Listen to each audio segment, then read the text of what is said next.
Hello you, it's me. Today we're going to talk about Rosemary's Baby by Ira Levin, who for a long time I thought was a woman, but apparently not. The only other book by Ira Levin I've read at all is Sliver, which I have reviewed on my channel, so check that out.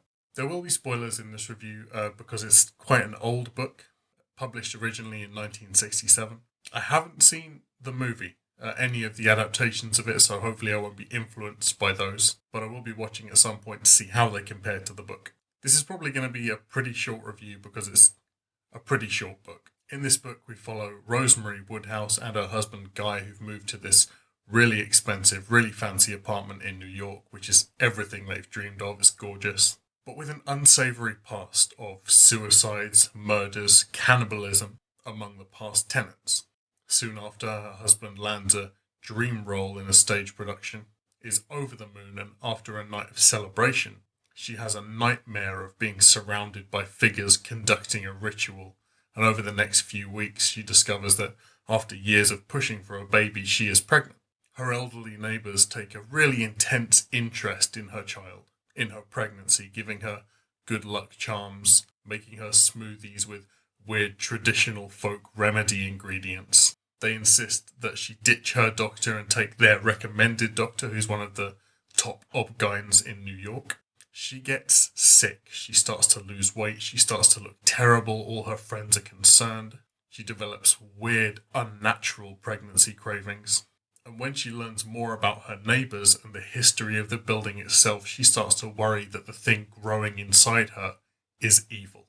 This is a story about not being in control. This is a story about not having jurisdiction over your own body, about decisions being made for you, being taken out of your hands for your own safety, even in this book going as far as restraint and sedation. This is pretty retro horror, and there are elements of the story that would only work in a retro setting, which I always think is pretty interesting. Like, a lot could have been avoided if the main character had the ability to get out their phone and Google something. So in these adaptations of old things, the creators of the new adaptation have to find these workarounds for that kind of thing, to stop characters being able to instantly solve problems. You can really feel and recognise, though, the influence that this book will have had on horror from this point out. It seems like probably a very landmark horror that was quite different to anything published before it. It is cheesy, and you can smell the twists and turns coming from a mile off. And it's all about you screaming, "Oh my god, don't do that!" to the main character, or finding the point in the story where you can no longer convince yourself at all that what is clearly happening isn't happening. That's what makes this old horror so much fun to read, and it applies to quite a lot of old horror novels, I think. With the whole pregnant women are irrational, you're just being silly thing being thrown in the main character's face again and again, as part of the horror, as part of the building of the distress in the book. This probably reads very differently if you're a woman, if you're a mother, especially since this book was written by a man, so I'd be interested to know what female readers of this book thought of it, especially if you have kids.